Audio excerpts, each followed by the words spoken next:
刚从室友门前离开，对方就追了上来，他步步紧逼，黑衣男赶紧出手示意，要他别再靠近。没想到这个举动却反倒让室友更加激动，甚至扑上前勒紧锁喉，僵持将近15秒才肯罢休。只是为何大半夜火气这么大？双方爆发激烈冲突，原来是因为音乐声实在吵到受不了，被害人这才到对方房间外敲门，希望他可以小声一点，怎料对方理智线却断掉。我们是相隔一个房间，都还能听到他的音乐。那个时候已经快1点了，然后我就稍微有敲比较大力一点，因为他那个时候是放音乐的状态，好像很不高兴，然后就冲出来抓我的手臂跟颈部。事发就在开南大学旁一处学生宿舍，投诉人表示，同校室友经常在大半夜放音乐扰人清梦，就算找来管理员，甚至贴字条都不见改善。这回双方爆发冲突，也导致他手部及颈部多处红肿擦挫伤。他气得到警局提告伤害，没想到却遭对方提告诬告。不太了解为什么明明是他有错在先，可是他反告我诬告这样子，蛮不合理的。我也怕他后续会不会对我有什么报复的行为。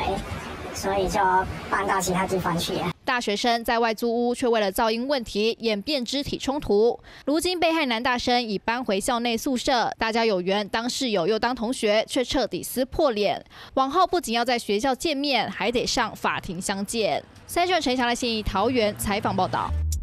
哎呀，指甲剪了也不。每位神发出噪音，开人家房门还不先说一声，遇到这种室友真的好崩溃。但租约走完之前，只能咬牙忍耐。大学生在外租屋，最怕遇上雷室友。不少民众为了节省房租，都会选择与室友同住，但是彼此生活习惯不同，往往会造成摩擦。譬如说关门声音太大声，甚至是早出晚归，都被列入雷室友排行榜。就是可能会一直在房间跟男朋友打打闹闹啊，或者是半夜打麻将打超晚，都很讨厌。应该是半夜回家，但都不带钥匙吧？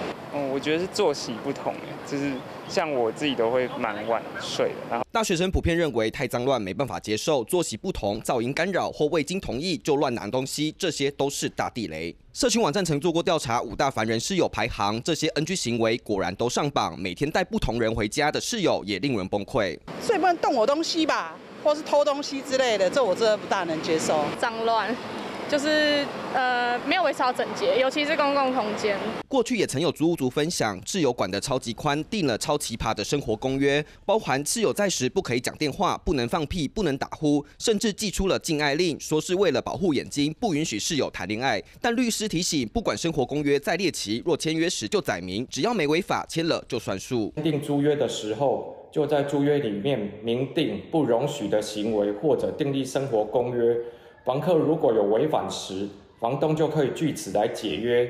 室友同住一个屋檐下，限制太多太少都会让人不舒服。但毕竟彼此生长环境不同，生活习惯必然有落差，懂得互相尊重，才能把每一天安然度过。3立新闻简汉米陈浩文台北采访报道。